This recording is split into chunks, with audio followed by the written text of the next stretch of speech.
Um, Welcome. Thank you so much for coming on. Happy to be here. Yay. Yeah. Let's go ahead and just start by introducing yourself. Okay. I'm Jessica Wilson. Online it's Jessica Dillon. I teach jujitsu and kids Muay Thai at Renzo Gracie. I compete in jujitsu.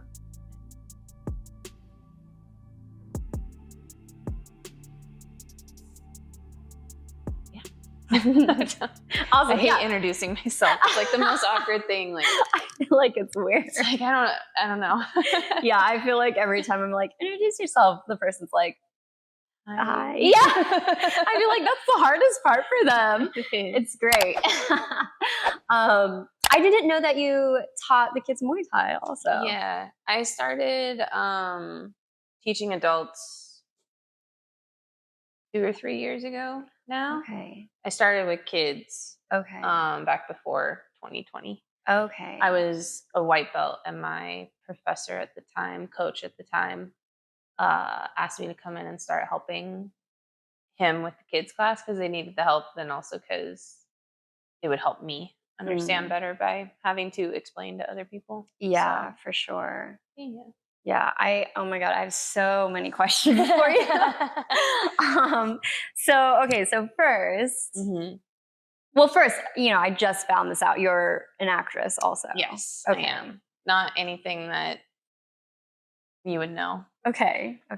You might have seen background. Okay, love that. But I've done a couple of things here. Okay. None of it's like, I did a pilot, didn't get picked up, did a movie that I think went to some festivals in Asia. Okay. She's a director who was submitting over there, but it also finished right at the end of 2019, and then 2020 hit. Of course. So timing on that was bad. Yeah. Yeah, so I've done a couple of things, but I took about 2 years off. Okay. After I broke my foot in Muay Thai. Oh no! I needed a break, and I had like a whole bunch of other stuff going on. But yeah. Okay. Wow. Okay, so I would love to know how you got into jiu-jitsu. When I moved here to LA 7 years ago, one of the first things that I did was kind of like I had gotten settled. I had my apartment with roommates that I didn't know at the time, and it was just kind of like I found a job within the first week working at Cheesecake Factory. Okay. I love Cheesecake Factory. Yeah. And I was like, okay, I have a job. I have a house. I have like a plan. Not that you can have a plan when you move to Hollywood to be an That's actor, very true. Yeah. I have a plan. Now what do I want to do? And one of the things that I always wanted to do as a kid was martial arts. Okay. But I kind of went, we would do the free trial classes. Okay. I would get the free week trial, the 2-week trial, whatever it is for karate or taekwondo. Jiu-jitsu wasn't a thing that I ever heard about as a kid. Okay. But I would get signed up for ballet or gymnastics or piano or kind of the more girly things. I mean, I did sports too, but those sports were like soccer or softball, and they had rec leagues. There was a way to do the outlet, right? There was options. I could do it through the school. I did track too. I could do it through a community program. There was a league or special invite program, but martial arts was one random gym somewhere in our city, and it had I didn't know any kids in my grade ever who did martial arts. So anyway, I loved Three Ninjas, Teenage Mutant Ninja Turtles, Power Rangers. I loved all the kids action stuff. So I wanted to learn martial arts. And then when I moved here, I was like, well, might as well do it now. Oh my gosh, how funny. I mean, yeah, why not? that's a big thing. I think people limit themselves into like, oh, I'm too old, or like, oh, it's not in line with my career. And it's like, why not just do it just to do it? Well, I was also 28 Okay. when I started it. So turned 29 about 6 months after. Okay. No, maybe I was 29. I don't remember. But I was on the other side of 25, right? So like towards 30. And just kind of like going through this whole change of life. Like I had done real estate back home. I went to school to be a nurse. I could see that. Yeah. And finally just like wasn't happy with any of it. And I was like, okay, what do I want that I've never done? And it was, well, I want to act, and I've wanted to act since I was a kid, and that's never gone away. So why don't we give it a shot and see what happens? And yeah, I looked up on Yelp. I think I looked up Muay Thai first, which is what I started with. I started with Muay Thai. Oh, interesting. Okay. And King's MMA was 1.25 miles or something away from my house. Oh, nice. So I was like, I can walk there. Yeah. I don't have to deal with parking. Yeah. Always great. Yeah. And so I went and did a couple trial classes and signed up, and found like it was all before COVID, and COVID hit and screwed everything up. But we had a very core group of people, very good like energy in jiu-jitsu, and just created this community that like moving here, I knew nobody. Okay. And so I found like these really solid friendships there. Didn't even plan on like, and you ended up building a whole career out of it. Yeah. Yes, I made the switch to full-time coaching. Again, probably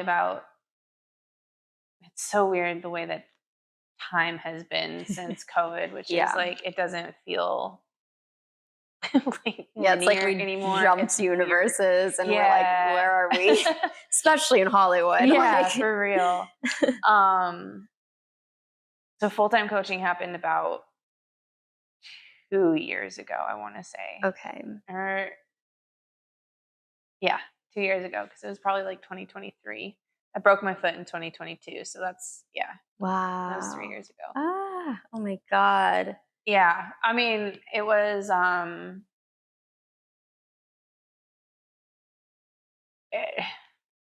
it was needed. Okay. Because I was very you don't hear many people say I needed to break my foot.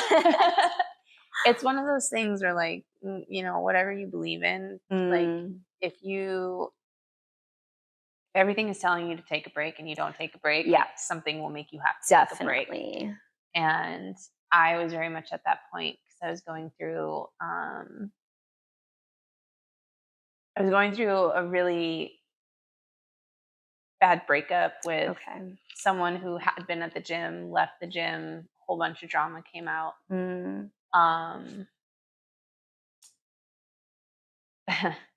And so being at the gym was really, really hard. Like it was hard to just be there. I'm sure. And then to like coach while being there. Oh yeah. He and I had coached together. Oh God. Kids. And then he left, and like all this stuff I didn't know surfaced. Oh no. Which, when it first happened, I was very like, I don't want to tell anybody. I'm ashamed. I'm embarrassed. I'm whatever. Like, how could I have fallen for that? But in part, it's because nobody talks about that stuff. No, 100%. Swept under the rug. And, and then people like that are able to get away with doing that over and over again. Yeah. And,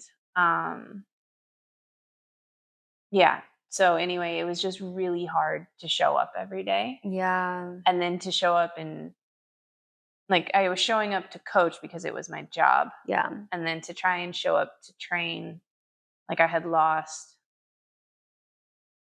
all the joy, all the fun, like all the passion around it, because like everything just reminded me of this person. And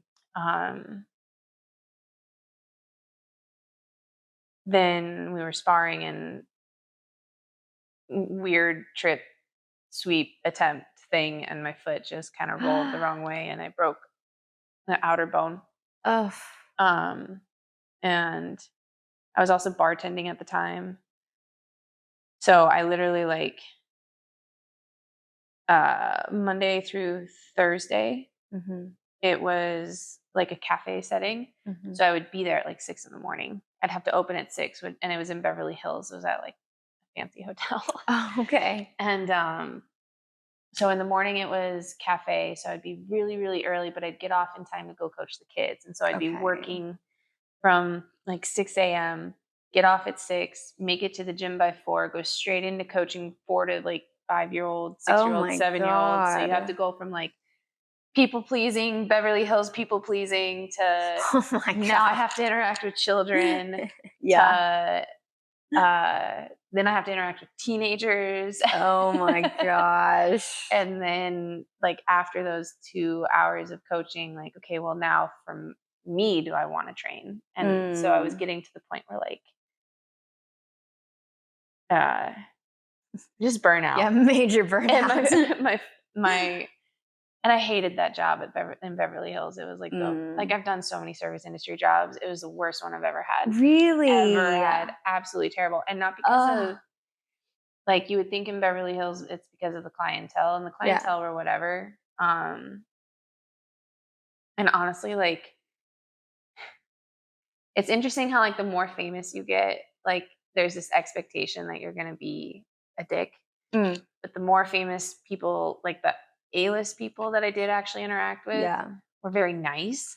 It's the like D-list, C-list, or like the fans of people that were like, how funny, how crazy. Just so that was like, and then not my coworkers, but management there was like really messed up. And in the time that I was there, every single CEO, every single head of whatever department, like food and beverage, rooms, hospital, whatever, all got fired and replaced and fired and replaced and fired and replaced. And it was just like, it was just such a exhausting job. And then to go to now I'm like managing a temper tantrum. And then I'm also managing like a girl who's upset because a boy called her big because she's taller than him and kicking his butt. And so he's like mad about it. And then I'm dealing with the little boy who like, you know, went on his first date and it didn't go well. Oh no. I'm like, guys. Like, oh my God. So emotional whiplash. Like, and then also like the breakup. And then, so during that, I broke my foot. And the night that I came back from the urgent care, I'm like in a cast. And like I lived alone at the time, and I'm like going up I have 2 steps to get up my stoop into my apartment. And the person who had driven me had left because I was like, no, I'm fine, I can get in, like it's no big deal. And I tripped. And I put the cast, the broken foot down to catch myself, and it hurt so bad, and I fell down, and I just like and what it made me realize is how bad of a headspace I had been in. Because when that happened, I had to like literally out loud tell myself like, you're okay, you've got this, you can do this. And it which is why I say it's a blessing, or like it's a good thing, because what that made me realize is up until that point, I was like doubting every single thing about myself. Like every single thing. I was so tired. I was so exhausted. I didn't know if I was doing good as a coach. I didn't know if I was doing good, you know, at the hotel. Had gone through the breakup, like all of this stuff. Like my confidence was rocked. And so when I fell and it hurt, I had no one in that apartment to help me back up. I had nobody like to help me do anything. That night, and I had plenty of people offer to help and show up and, you know, moving forward help. But I had to make a switch in my mindset to like, I'm okay and I can do this.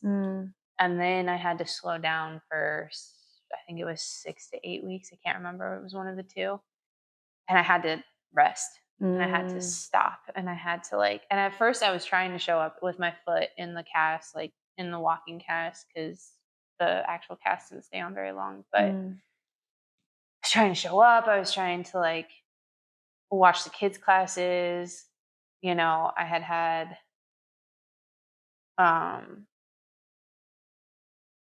some people at the gym are like, oh, you should still come in and watch and take notes and then tell me what you see. And I was trying to do all of that and just realized it was better for me not to be there. It was better for me to step back and just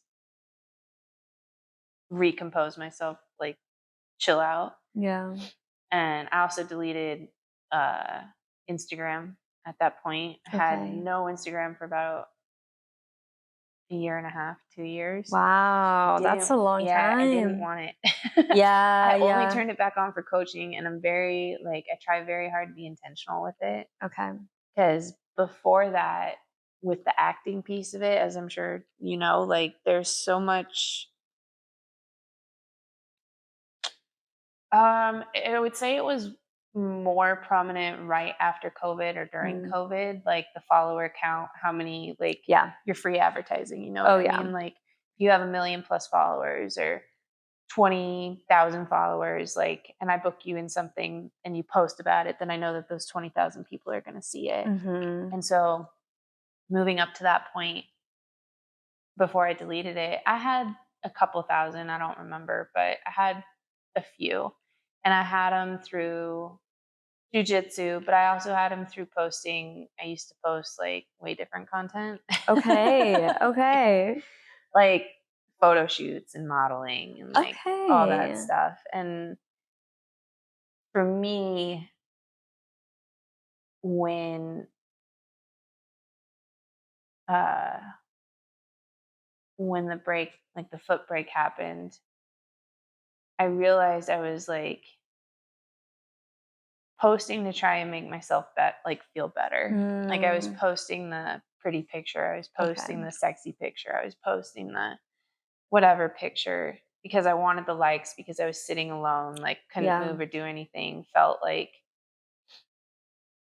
was looking for validation through it, and it was making me feel bad. And so I was I'm going to put this away. I was also doing the thing we all do, but checking up on what is he doing and who are these other girls and all that. So I was I need to put this away, and didn't have it for a really long time. And then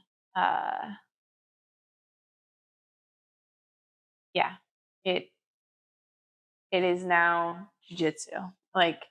It's me coaching kids. I take a picture of my class after every class to the best of my ability. I forget sometimes, and then I'll get the DM later from a student Coach, why didn't we get our picture today? Oh my God. I'm no, that's sorry. Cute. Or can you tag me in this one? I'm pretty sure you can tag yourself, but I will. And it's hard because it's not hard. I actually really love it because, like I said, when I started jiu-jitsu, it gave me a community I didn't have when I moved here. Yeah. And so my goal with coaching, as much as it is to teach jiu-jitsu and the fundamentals and to, especially with kids, give them the values of a martial artist, respect and discipline and focus and all of that. But especially for adults, I want my classes to be somewhere where people come and they're excited to see each other. And if you're a new face, they say hello, and it's nothing but respect on the mats, and nobody's beefing with each other or got their ego out trying to prove something. Definitely. I really want to create the energy that I needed when I moved here and was given. So I want to do that for other people with coaching. Yeah, that's amazing. Long answer to, I can't even remember the question now. Sorry. No, it's great.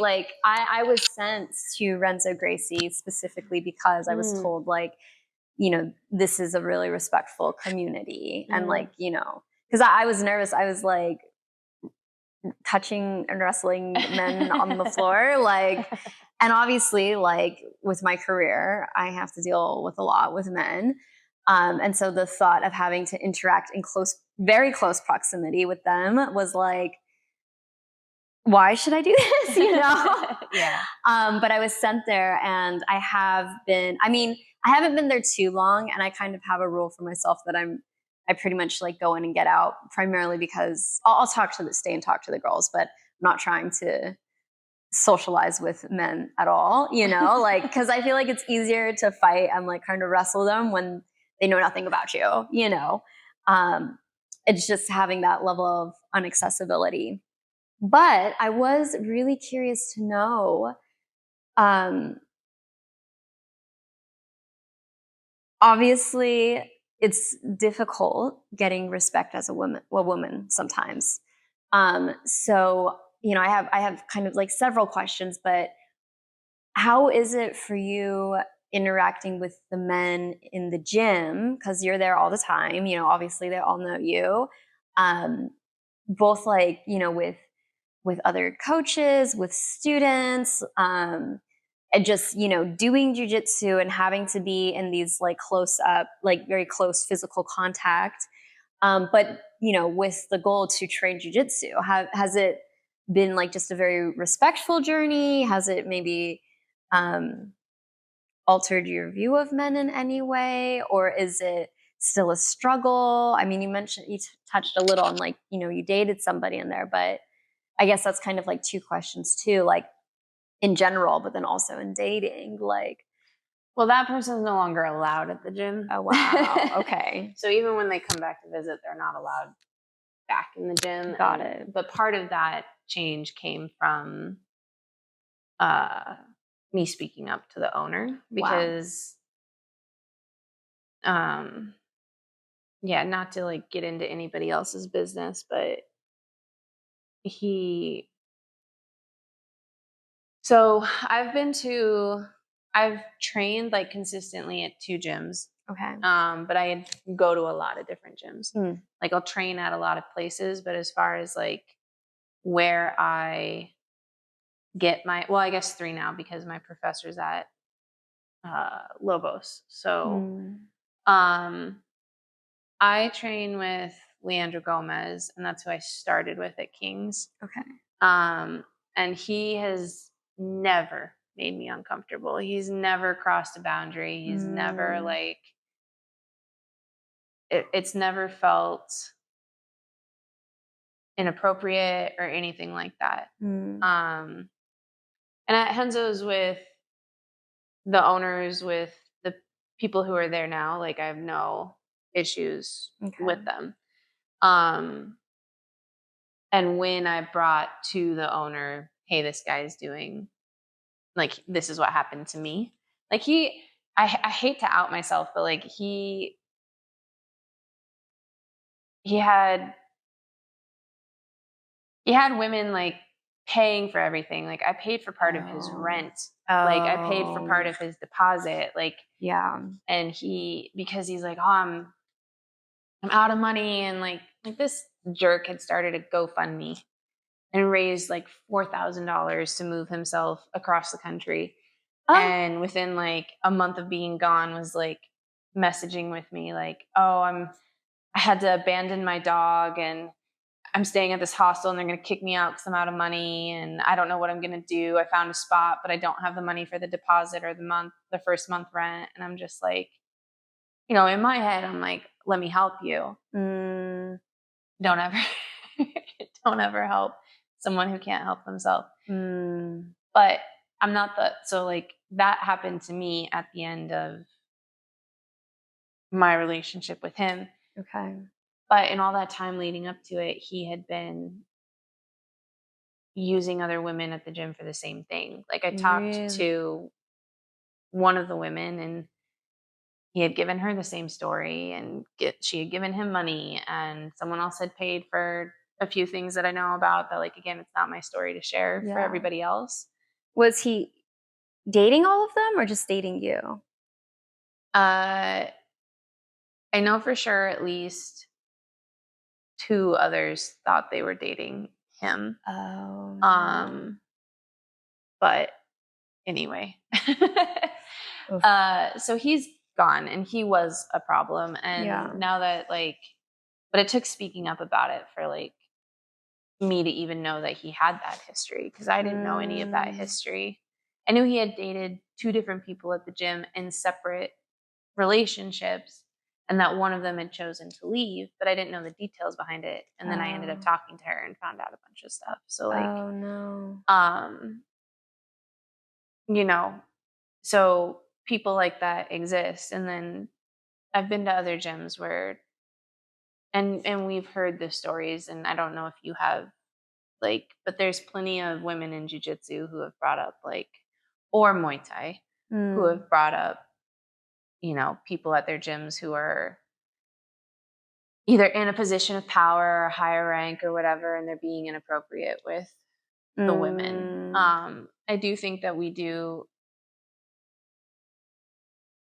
a pretty decent job of trying to handle things as soon as they happen when we can. Yeah. I think the hard part for us, and it's something that I had to come over or like overcome, is just having the voice to talk about it when it happens, versus like I didn't bring the thing up that happened to me until like 6 months after it ended. And that was only because I found out all this other stuff. Wow. Or else I wouldn't have brought it up. Like if it had just been, you know, if I hadn't gotten angry, I wouldn't have brought it up. Yeah. Like if I had just been sad, right? Yeah. And so I think that we need to, like, as women in the gyms that we're in, make sure that if something happens, we talk about it so that it can be a red flag. And if we hear or see that person like doing something with someone, or like, you know, or if they slide into their DMs, because now that's what everybody does, is they slide into someone's DMs. You know, we can give a heads up to each other, definitely. and protect each other. But as far as being like a woman in the gym, you know, it's the higher up in rank I get, the less I get it. But when I was a white belt, when I was a blue belt, when I was a little bit like when I'm new at the gym, and especially now as a coach, I don't get it as much. But when I was a student, like I would get guys who during a roll would be like trying to talk to me about stuff like, what anime do you watch? Oh, I saw you posted this on Instagram. And again, that's where like my Instagram was different. Like I also had like the worlds crossed. Yeah. And so I would get, like, I would post a hot picture, and like half of the guys from the gym, some of whom were like, you know, not my friends and never interacted with me, but they followed me. Like they would then be like fire emoji or whatever, like in my DMs about it. And then they'd want to roll. And then they'd be like, oh, I saw that picture. I really like that picture. Or, you know, like I had one guy, very nice guy, but he asked me out. Like I couldn't tell you how many times. And I said no so many times, but it got to the point where like, and because he was like non-threatening about it, it was something that like was a joke, like not a joke, but like, you know, I could laugh it off. So it wasn't a joke, but I could laugh it off. I wasn't threatened. Yeah. Right. If this guy had been threatening, then it would have been scary. Yeah. But like my friends knew that if this guy like wanted to walk with me to my car or whatever, like that they were going to come with me, because he was probably going to try to ask me out again, like that type of thing. So that side of it, like I've definitely had experiences with it, but as I get, like I said, as I get higher up in rank, it happens less. As I started coaching, it happened less. That doesn't mean it hasn't happened. I've had some clients that I've like, because I do one-on-ones too. Yeah. Where I've felt like boundaries weren't being understood or respected, and I've had to like walk away from that. But I try really hard to make sure I'm clear about it. Like I won't date a student. Like I won't cross that line. Like the only reason I was okay dating the other guy was because he was a coach with me. Yeah. Like I viewed him more as a coworker and not in this like power dynamic. But I see, and I try really hard to like be aware, and when people bring something to me, to try and advocate for them to the best of my ability within a system that I'm not in control of. Yeah. So that side of it happens, and I think it's smart that you don't stay and hang out if you don't want those lines blurred. Yeah. Especially being like in the public and having the following you do and all of that. Because like I said, like you don't want the lines blurred. Like people think Instagram, people think like that because you put it online, like it gives an invitation into their life, and it's not. It does not.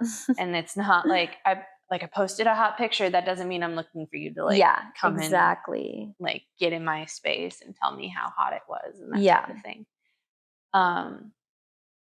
The other side of it, I would say, is like there are struggles with being a woman in a male-dominated industry. I'm sure. There's, I teach fundamentals, and I would say that my guys that I have are very respectful. The majority of them that I've ever taught. Some of them take themselves out of my class, and I'm fine with it. Like if they decide that they want to go learn somewhere else, that's fine. And I've had maybe 2 over the last 2 years that have done that, kind of like move themselves out. Okay. So it's not a lot of them. Where I see it more is like if I cover the advanced classes, like every now and then, either the 6 p.m. or the noon, like they'll need me to cover a class, and it's always within the like first 10, 15 minutes where I can feel kind of like push, like you're not so-and-so, like, and you're a girl, and I don't know who you are, and you're the only girl in this gym right now, and like, especially if it's no-gi, because you get so many like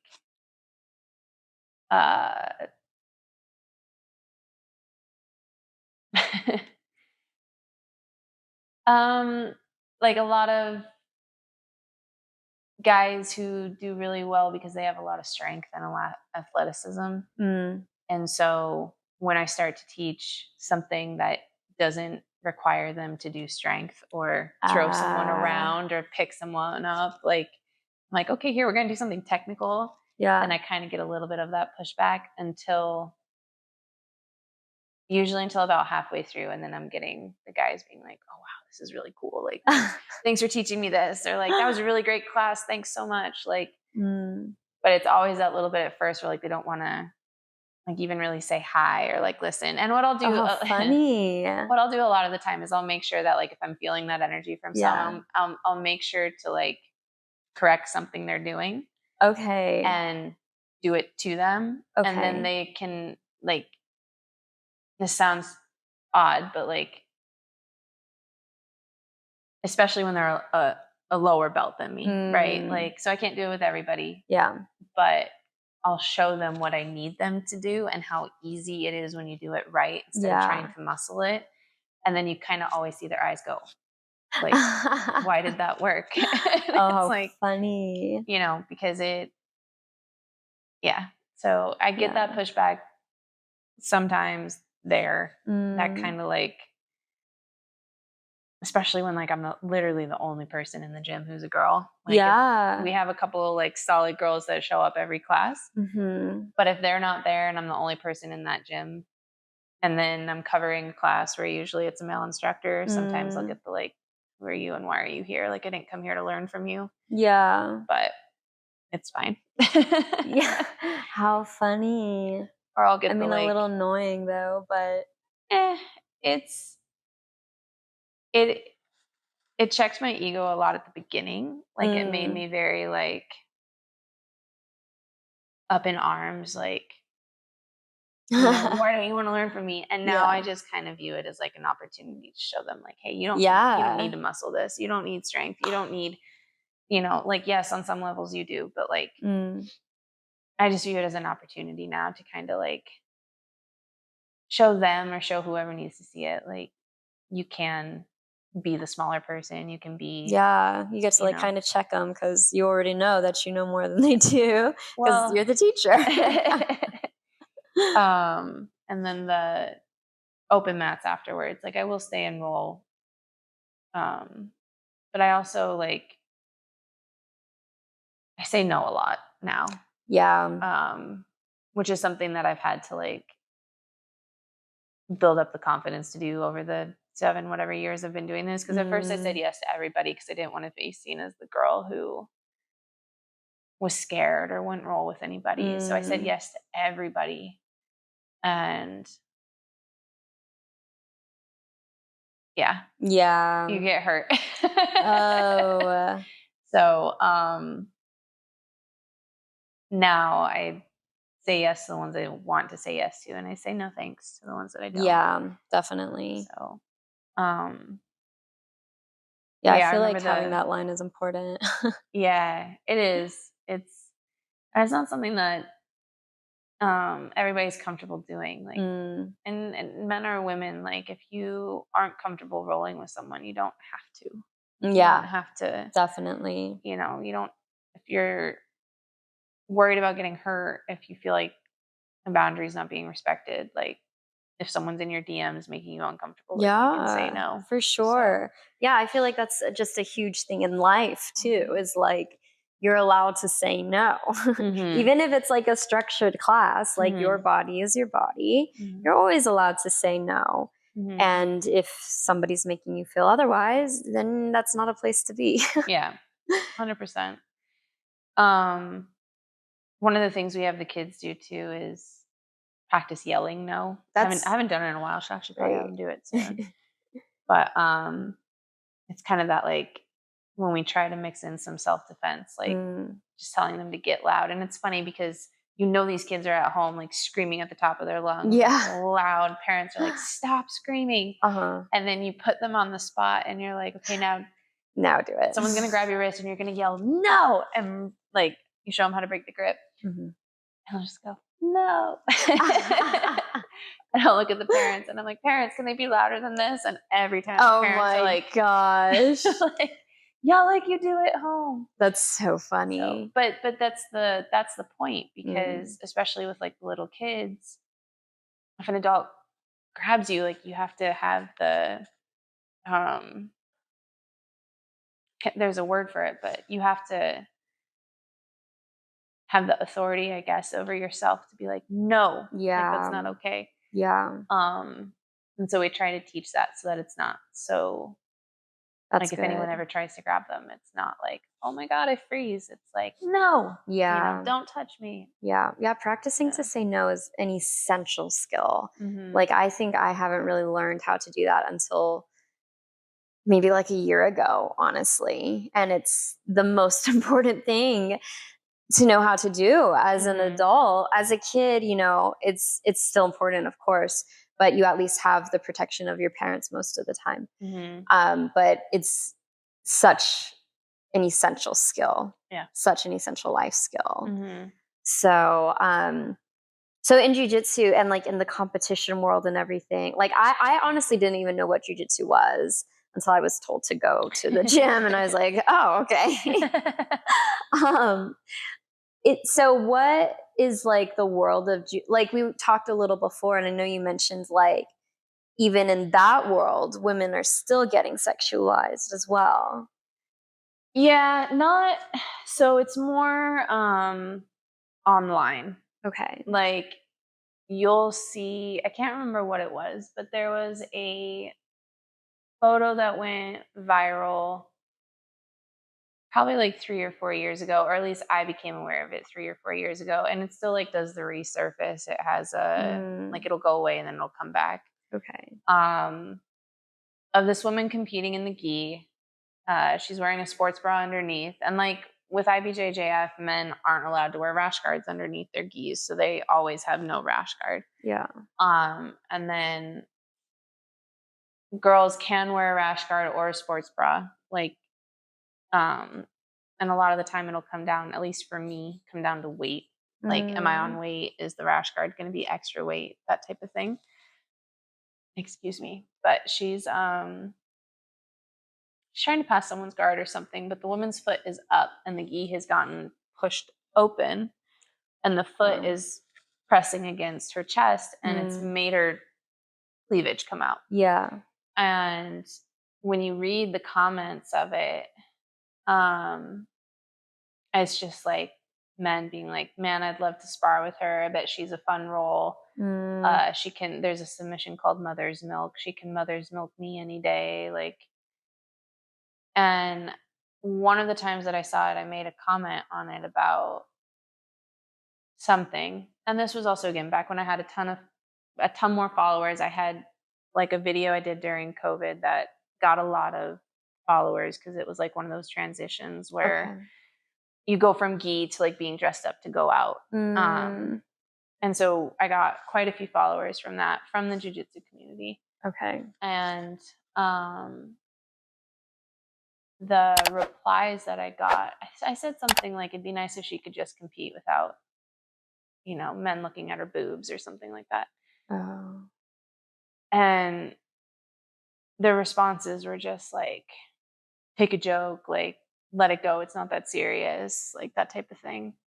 And then there were times where I would post, it still happens, but not as much because I don't have the following that I did. But I have friends who have quite a few followings. And I know that you've posted some of your like boxing and stuff. And I don't get it as much now because it's a much smaller profile, but it used to be when I posted technique or I posted anything. I did do a self-defense video, and I didn't get it on my page, but the person I did has a much larger following than me. Okay. And he was a collaborator on it. Okay. And so the responses are always like, this would never work on me. Like, I'm too strong. This would work. God. Or like if it's me doing a technique, it's like, your hand should be here, your foot should be here. Like, you don't know what you're doing. Like, that type of stuff. Oh my God. Like, you just get people calling you out, like trying to correct you, telling you what you're doing wrong. And I'm like, are you doing that to Sanchai? Are you like, not that I'm on that level. Like, are you doing that to any of the purple belt men that you follow, right? Are you doing that to any of the Muay Thai men that you follow? Are you sitting in their comments telling them how wrong they are? Are you sending them DMs about like, how their technique would never work on you? Like, I don't think so. Like, maybe, but I don't think so. Yeah. And so it's just kind of a struggle. And there were quite a few women that I followed at the beginning of being into jiu-jitsu. And anytime like they would post their wins,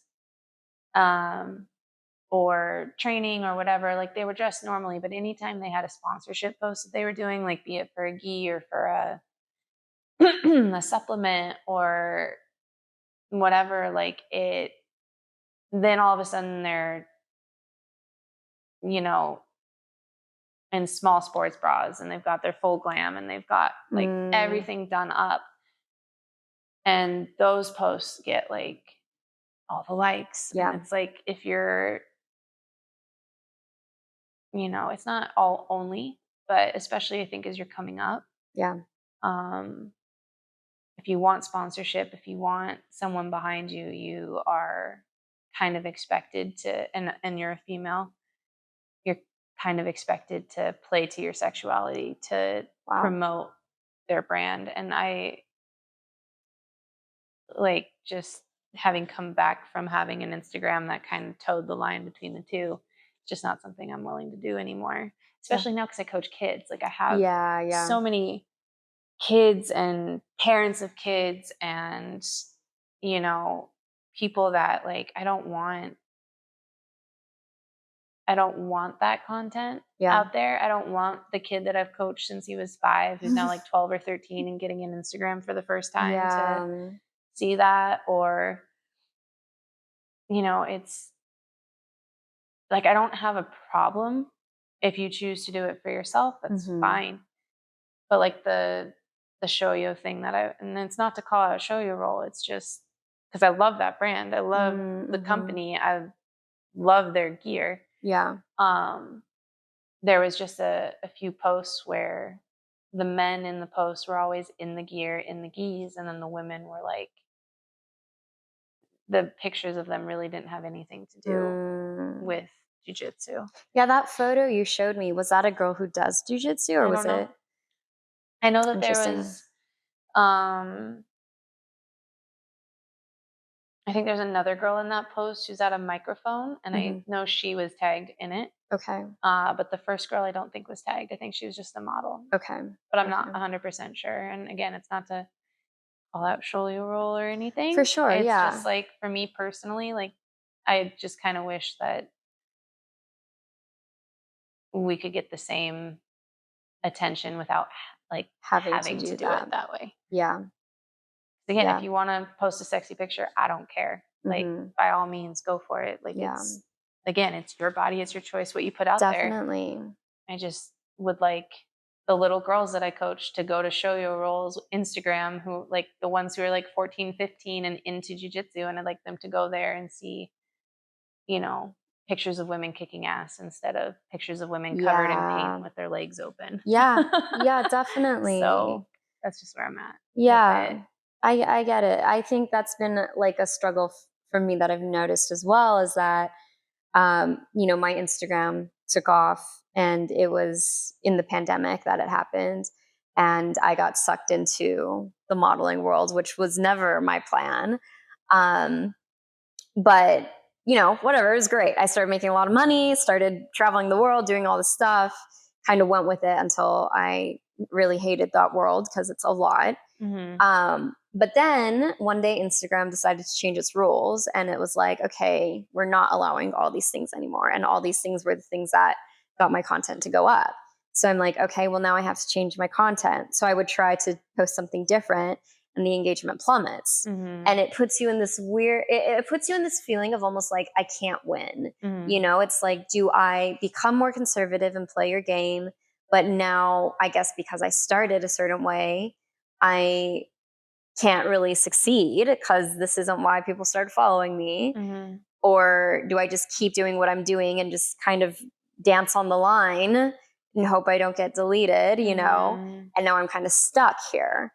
And it's just a challenge because, like, not just in Instagram, Instagram represents kind of the bigger world of like, it's hard to come up as a woman without, like, no matter what career you're in, you're gonna like be faced with situations where you're going to be sexualized, whether you're in corporate, whether you're in entertainment, whether you're in jiu-jitsu, whatever. There's always a moment where a man will challenge you and be like, well, if you want this, you have to do this. Or, there's the pretty girl and the not pretty girl. And even if the not pretty girl has more talent, sometimes like the pretty girl or whatever is more likely to get it just because of the look or the sexuality or whatever.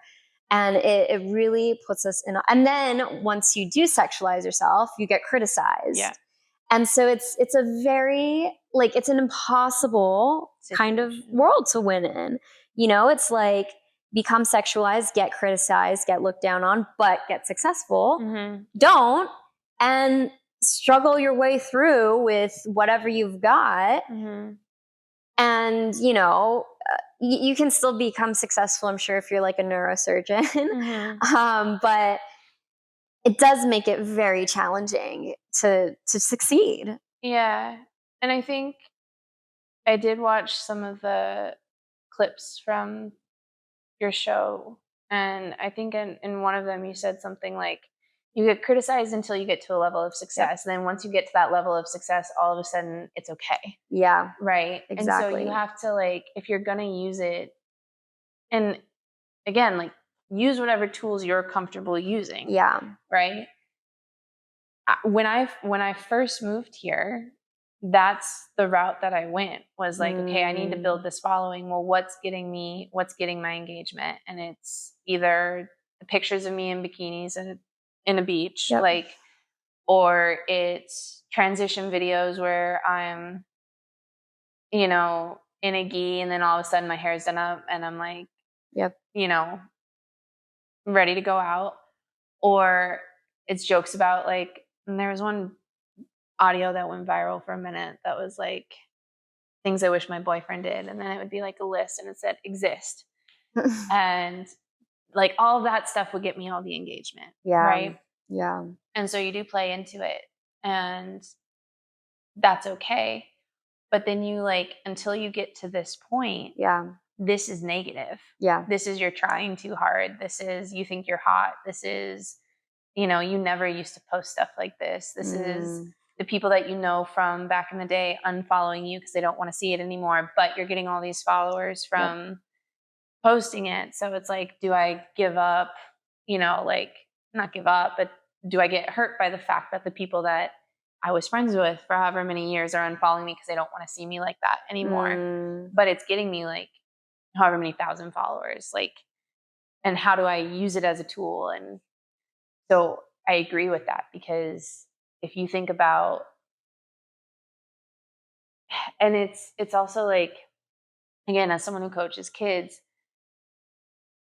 I see some of these young girls in jiu-jitsu who up until they're 18 are very like conservative, and it's almost like a Disney Channel type thing. Like they're very like not conservative, but they're kids, as they should be. But the second they turn 18, all of a sudden they have all these sponsorships and they're training in sports bras and they're like in tiny outfits. And I'm like, I don't want that to be the route for any of the kids that I have, you know, like I want, and the best way that I can handle that is by setting the example. Yeah. Right. Yeah. It's not right or wrong one way or the other. Like, as long as they're an adult and they're making their decisions. But it is very much a like, if you're not popular enough, you're trying too hard, you're selling yourself out, you're doing whatever until you get to that level. And then it's like, oh my God, you're so pretty. I'm so jealous. I'm this, that, and the next thing. And it's like, it's hard. It's very hard. Yeah. And the reality is there's not a whole lot we can do about it. You know? Yeah. I kind of feel like as women we're put in this black and white decision where you kind of either choose to be conservative, be the housewife, submit to the man, you know, be the mom and like keep it conservative, or kind of, you know, sell yourself. Like I say that as somebody who will say, like, on some level or not, I feel that I've sold myself. But you know, before this, and I've talked about this a lot on the podcast, I used to be married and I was the conservative Christian housewife, you know, and it was very hard because I couldn't be myself. Not to say that this, who I am now, is necessarily myself or who I would have become. But I was kind of put in a box where it was like, if you're going to be a good wife, you have to do A, B, and C. And that's, I, you know, I'm an extremist. So of course I took it to the extreme and I was like, well, you know, now like my guy friends will even be like, you have to be that extreme. And sometimes for me, I'm like, yeah, because somebody has to. And I just kind of like, sometimes I don't even do it because I want to. It's just because I want to make a point that like, it's my life, it's my body, and nobody's going to tell me otherwise. Nobody can control me. Nobody can choose to say, you can't do that. And I think the point you made about, you know, the friends unfollowing you, I have had many of that as well. Luckily, I really don't care about anybody from my past. But even so, like what really struck me when my career started was that it was, you know, the older people from my church who were really like coming down on me for it. And that was really upsetting to me. And it kind of makes you think, did these people love me at all? You know? And the reality is like, I kind of feel like somebody who's like a really great example of love for me is my brother. My brother's seen all the phases I've been through, and he's always supportive. He understands why I've done what I've done. He saw from the beginning up why I've struggled, how I've gotten through, how I've barely survived on occasions. And he's just the rock of like always just, as long as you're happy, as long as you're doing well, that's all I care about. And I think, people who do unfollow you because you can always, like, even him, he says he gets a little scared to pull up my stories sometimes. But, you can always hide people's stories, Yeah. You can always, like, I don't want my brother to see me like that either. But Go ahead. there's like a big difference between not wanting to see somebody like that, which is understandable, and choosing to completely remove yourself out of somebody's life because you don't love them anymore because they're not fitting the image that you want them to be. So, well, and again, it's to circle back to kind of the beginning, like we've created Instagram or social media to be this representation of ourselves or like this window into our world, when in reality, like a fraction of who you actually are or what you believe or think or whatever makes it on there, especially when you have a more public facing profile. Like you're not putting yourself out there in any way other than curated, right? And you're curated to a specific audience, and that specific audience is your business. It's how you survive. It's how you book things. And so, especially being from a smaller town or from, it gets lost a little bit in the sense that like, this is a persona. It's not a person. Right. This is definitely someone I've created. Not who I am. 100%. And again, that's where we get to kind of choose how we use online, how we choose to present ourselves online. And,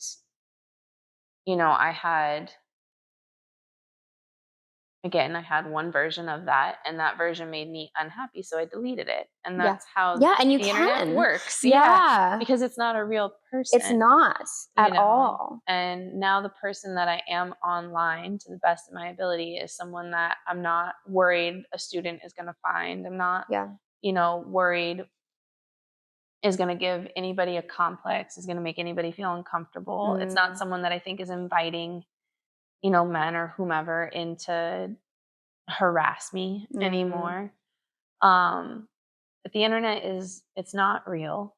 It's not authentic. It's not 100% of anybody. No matter how much you try to put, I have plenty of friends who try really hard to be vulnerable and be out there, and because they struggle with things and they want other people to know that, there's other people like them struggling, right? And if that's your mission, that's great. But it's still creating a brand. It's like creating a persona. And it's totally still not 100% of who you are. And you shouldn't have 100% of who you are out there. Absolutely not. I couldn't even imagine. But yeah, it's not just jujitsu. Like, to go back to like, being a woman and whatever, it's one of the first few auditions I went on, I had a casting director email me afterwards and was like, "Hey, really felt like we hit it off. I'd love to take you out sometime, blah, blah, blah, blah." And I was like a month into being here. So I was like, "Oh, that sounds really cool." Right. And I told one of my guy friends about it, who's an actor, and I knew him through jiu-jitsu. And he was like, "You need to report that guy. Like, that's fucked up." And I didn't connect the dots in it. I just thought like, oh, this is, whatever. He was cute. Not realizing it was that dynamic. And so it's, again, like, I had to give an Instagram. He had to see my account. He had to see all those photos. And it's like, that doesn't mean that I'm inviting you to then, take my personal information off of the casting sheet from your job and email me directly. Like, that's inappropriate. Like, it's not okay. Like, I have an Instagram with the DM option turned on. That doesn't give you the right to slide into them. And then because I respond to you nicely, or because I have a conversation with you, then all of a sudden it means something. Yeah. Right. Well, yeah, and that's the hardest part, I think, is that when you are a young girl or sometimes a young boy too, especially coming into Hollywood and you're trying to make it, you don't know. You just you haven't had the experience. You don't know that this is part of the game and you have to be able to sidestep it. And it's really unfortunate that there's not more. And it's like you said at the beginning, if it's not talked about, it's going to keep happening. Yeah. And that was a big reason why I started the podcast, is because this is how it's been for forever. And it's just, I think it's more blowing up in entertainment world. But again, the more I do this podcast and sometimes bring on people who aren't like directly connected in entertainment, the more I realize it's everywhere. It's everywhere. It's everything. It's every industry, and it's just swept under the rug. It's not talked about, and it's just taken as, you know, whatever, women are women, so yeah, they can be sexualized, or she's choosing to sexualize herself or whatever, but it's not okay. And again, it does put us in like this kind of lose-lose situation where it's like, you know, we had one comment actually where somebody was like, well, if somebody was trying to get you to do something, you should have just said no. And I think people don't understand that you still have to make money. You still have to live. If you like, if you say no to everything, how do you survive? Because this also isn't back in the day where you just marry a man and he covers everything. You know, that's gone. You know, you're in this day and age as a woman, you do have to work. Even if you marry a man, things are so expensive. Almost all like families are double income families. It's rare that a man can provide for everything, because it's just not possible anymore. And then it's like, as a woman, are you supposed to just sit around at home? Like, what, you know, what are you expected to do? So I think I have no shade or like judgment around people who are fulfilled by getting married, having kids, being at home. Like, totally. I 100%, like, especially as I've gotten older, that, you know, and wanting kids and wanting to get married and everything like that. And having friends now with kids and understanding more how much it takes to raise kids and to take care of a household. I don't hate that dynamic. For right? sure. I for sure don't hate the dynamic of a husband who provides for his wife. Like, not at all. What I hate is when power comes into play, and because he's working, he thinks she's less than.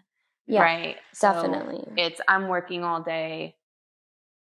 I'm just going to come home and not do anything. Yeah. Right? I'm not going to interact with you. I'm not going to support you. I'm not going to be the man in the relationship. You know, I don't agree with that. Where like, I'm going to come home and you're going to take care of me too. Yeah. Like, that I don't agree with. So I have no shade towards somebody who wants a traditional life. For right? sure. As long as there's an equal balance. Yeah. And as long as you love each other and support each other, and, you know, there's respect. Yeah. So I definitely don't hate that. And I do think that what has happened, and especially like in LA, like dating in LA is one of the worst experiences Truly. out there, is this idea of, because I'm a man and that alone is enough that I should have a wife who takes care of me. I should, because I'm a man. Like, I've dated so many guys who, not so many, but enough guys who, they want to go 50-50 on everything, but then they also, like, you know, the last guy that I lived with, like, I cleaned, I cooked, I did everything, and that wasn't the guy from the gym. Okay. It was very traditional. It was very whatever. But I also worked full time, was going to school full time, was making like the dean's list. Wow. And he would get so mad when he came home from his job if dinner wasn't ready, if laundry wasn't, like, if the trad stuff wasn't done. And That's I'm like, wild. okay, then don't pay, like, then pay my rent. Yeah. Because I pay half of our rent. Yeah. Right. But if you want me to not go to work, to not go to school, to not have a better income so that dinner can be ready and your laundry can be done and it can be put away and the house can be clean and the dog can be walked and everything else, then like, when am I supposed to do that? When I'm getting up at 4 a.m. to go to the gym. Yeah. And then I'm working my job and then I'm going to school and I'm getting home at 5:30 and I'm showering and doing whatever. And then I'm making dinner as you're walking in the door. Sorry, it's not ready right away. Yeah. And then I'm doing my homework until like midnight or 1. Like, so, but that was a long time ago. And that I was also a lot younger and a lot more easily influenced at that point. So for sure, as we all are. So now like having, again, like I said, as I've gotten older, I've like come more to terms with that idea of like a traditional life, and I'm okay with it. I still think I would coach. I still think for sure, you know, but I think family would then become priority for me. Definitely. If that's the route that life takes me. And I know this is where actually a struggle is for a lot of women in jiu-jitsu who do it as a career. I just listened to a podcast with I believe it was Elizabeth Clay. I think now I'm worried. I think it was her. If I'm wrong on that name, I'm sorry. But she just had a baby. Okay. And so it was the BJJ Mentalist podcast, and she and he were talking, and he was talking about how if he were to announce that he and his wife were the host were about to have a baby, his following would probably go up. And she announced having a baby and she lost a bunch of followers. Wow. But her husband's followers went up. Wow. Yeah. And so she's since then, like, she has taken her child to like the big competitions. She's done press with him there. Like, she did the podcast with her kid there. And she said, like, not a lot of women, and I don't know that she said this, but this has been my view, but like, when someone gets pregnant, rolling is hard. Like, it's for sure, it's hard to do safely. Yeah. And so you get very selective with your training partners. And then when you have the baby, for some people, they step away. And then a lot of them don't come back. For her, because this is who she was, like, within weeks, she and her baby were at the gym training. Wow. And her baby has grown up on the mats. But I have friends who have gotten married, stopped training, gotten pregnant, stopped training, never came back. Gotten pregnant, stopped training, came back. And that motherhood piece of it, or that wife piece of it with jiu-jitsu, it changes it. I'm sure, yeah. And actually, the only reason I knew about jiu-jitsu was because of that traditional guy that I was dating. Oh, and that's how I got into like watching MMA and like UFC and everything. And he would train all like late. He would come at like home 8:00, whatever, on the nights that he trained. Be so exhausted and so grumpy. He was a white belt. I remember when I was dating him, he got like his first stripe or something too. But he acted and walked around like he was a world champion, right? And if I was gone late, if I was out doing things late, it was an issue. But if he wanted to train, and I remember I went to his gym once because I told him, like, hey, I've always been interested in martial arts. I want to, can you take me? Yeah. And there was a girl at his gym getting ready for a fight. And he said, yeah, that's fine. And so I went to his gym. He showed me how to wrap one hand and then left me to wrap my other hand and went and talked to the Muay Thai instructor. And I was going to take Muay Thai. And then he came back over and he said, I'm going to go train and help her for her fight. I was like, okay. He had told the Muay Thai instructor just to teach me how to throw a punch correctly so I could get away if someone attacked me. And I was like, that's not why I'm here. I wanted to learn martial arts. Like, I didn't come here because I want to learn how to throw a punch and get away. Yeah. So I sat on the heavy bag for an hour while he went and trained with this other girl. And I was just like, I had never had a problem with you training until this became the dynamic where you've put me in a corner now. Yeah. At your gym. Like, you obviously, and he told me later, he's like, I don't want you training. He was like, you bruise like a peach. So? And I was like, okay. He was like, and I'll always be around, so you don't need to know how to do it. And I was like, Ew. whatever. But I had never had a problem with him training until I saw that like he had respect for women training, but just not me. You know, like it was this idea of like women can train, but not mine. Yeah. Like women can train, but my girl's not going to be at the gym. Yeah. And you see some, but you don't see a ton of couples who train together. Mm-hmm. You really don't. It would be, I think, great if Yeah. more couples did. Yeah. Yeah, for sure. But I think there's a lot of, and I get it too, like you said, a lot of women don't necessarily want to start rolling around on the ground with men they don't know, right? Because that's also kind of in how we present it, is like, oh, you're gonna roll around on the ground with men you don't know, right? But you're also going to learn how to submit that man, and you're going to learn how to get that man off of you. Yeah, I was just going to say, I actually kind of enjoy sparring with the men because I know my full strength, and being new is not going to do much. Where sometimes with the girls, I feel a little bit more hesitant, but I can like really go all out to get better, to where one day I'll be able to actually spar them for real. But I feel like my thing whenever I'm in a class with all men is that I kind of go for the guy who isn't looking to spar with me, you know? Like if there's one looking to spar with me, I'm more like, no. Mm-hmm. But it's the one who like kind of is already looking for another guy to spar with that I'm like, that's probably the one I want to work with, you know? I think we have a pretty good intuition. Yeah. I think I was having a conversation with another female coach in front of a brown belt at the gym. Mm-hmm. He's one of the dads at the gym. And it was with the other female coach who helps me coach the kids.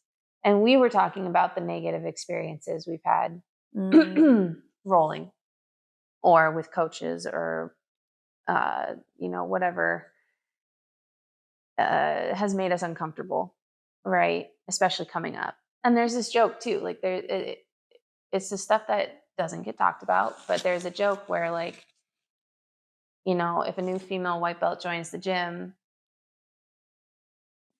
I've been, not when Leandra was in charge of the jiu-jitsu, and not at King's as much, but like there's kind of a joke in jiu-jitsu as a community, that if a new female white belt joins the gym, at least one black belt is going to offer a free private.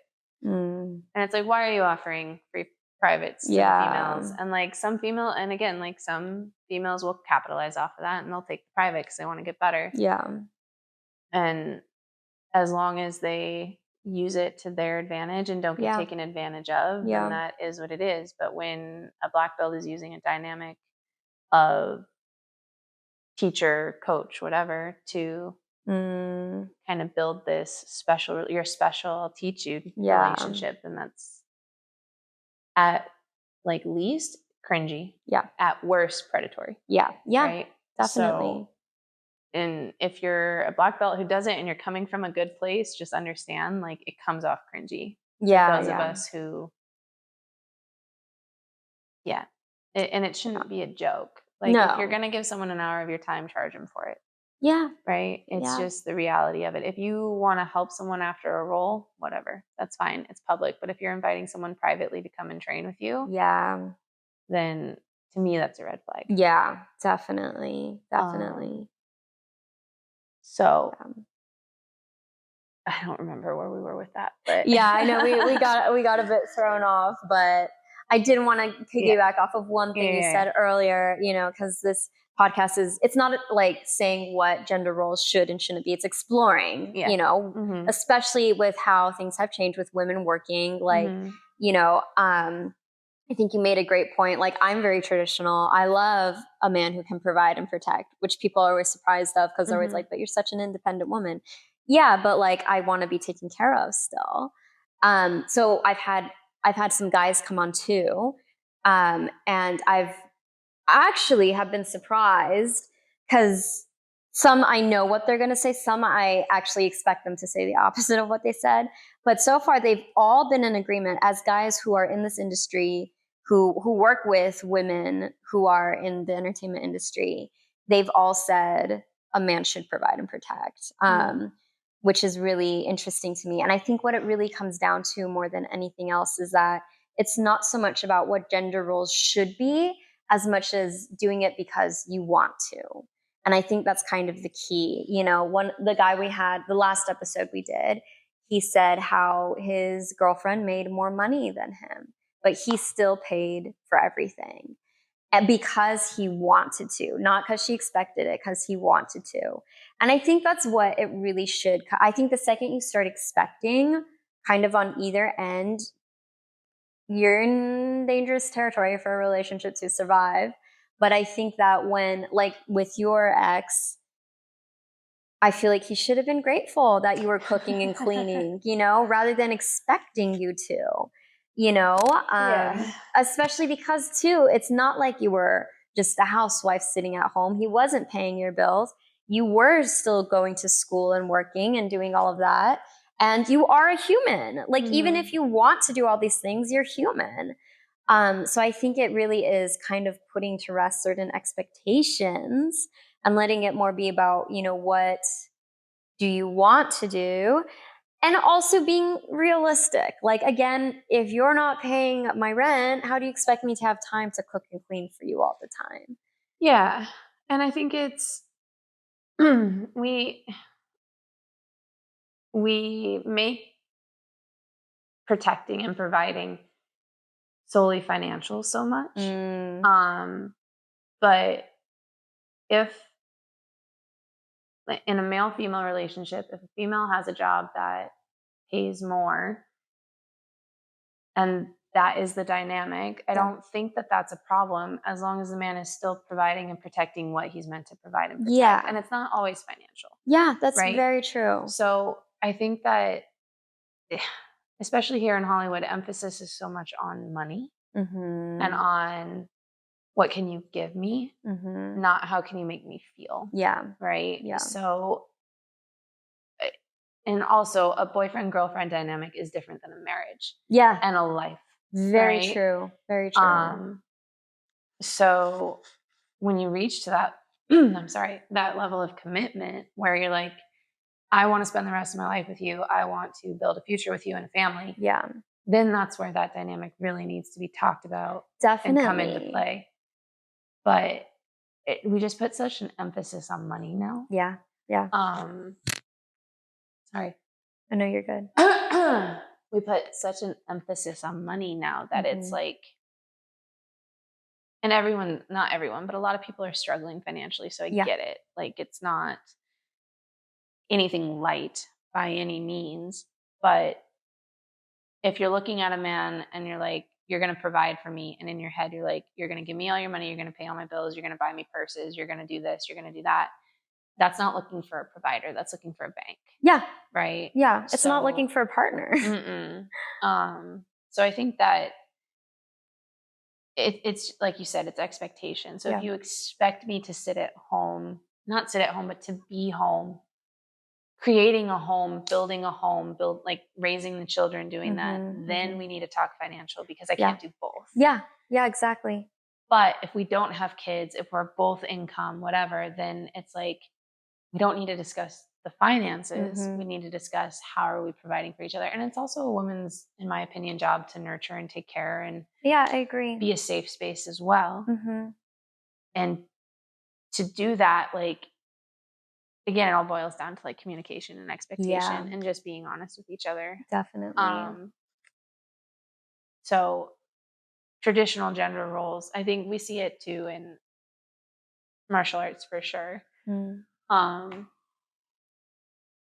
Like you don't get a lot of women who do this masculine sport, and then it's hard too to come out of this masculine sport and feel feminine. Feel for sure. You know, which I think is why some women do lean towards that hypersexuality, because it's like, I don't know how else to be, or they kind of pander to that male idea. Is like, I don't know how to be soft and feminine while I'm choking people. Yeah.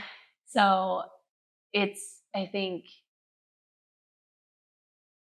I mean, but the other thing too is women in jujitsu in the long term is like, if this is all of jujitsu, women being successful in jujitsu is here, right? Men being successful in jujitsu is here, women is here. Yeah. Right. And even in women being here, we still get this label, persona, like this idea. Like my professor and his wife got married a while ago, a long time ago. And he's a black belt, she's a purple belt. They get married and they take some pictures of cutting the cake or whatever. And someone like said, "Oh, put your belts on." Right. And so he's got his black belt on. He's in a white gi. He's got his black belt on for some of the pictures. And so he puts the purple belt on her over her wedding dress to be a cute picture. Yeah. She's already a purple belt. He's not even the professor. Like, he's not even her professor. She has her purple belt from his brother. His brother's the professor. That picture to this day still goes viral every year. And I've commented on it. My friends have commented on it. She's commented on it. And they're fine with it. Like, they're fine. They're solid. They, you know, and they've talked about this. But the comments in that video, even though they had been dating since they were teenagers, like, it is disgusting. It's like, I should probably marry my professor so I can get my purple belt. Or like, this is what happens whenever a white belt starts sleeping with their professor. All of a sudden they're a purple belt. Like, oh my God. All of these comments are terrible. Yeah. And they kind of like laugh about it now. Yeah, yeah. But like, I've been in the comments and been like, she was a purple belt before she was ever married. Like, yeah, you know, she's world champion, like, or Brazil national champion. Like, what are you talking about? Like, I get mad for her. So there's a gender dynamic. Yeah. Because of all the black belts that are out there, that percentage that's a female black belt is minuscule. Yeah. Right? Like, all the people who start jiu-jitsu, all those who get blue belt, or sorry, all those who get blue belt, all of those who get purple belt, brown belt, black belt, female black belt. Like, it's tiny. Yeah. Comparatively. And it's, it's, anyway. So they got married. Yeah. So we need more women. Yeah. So we need more women getting married in their belts. In their belts. Oh my God. So, yeah. Anyway. Well, I feel like on that note, thank you so much for coming on. And we'll see the rest of you in 2 weeks for another episode. Bye.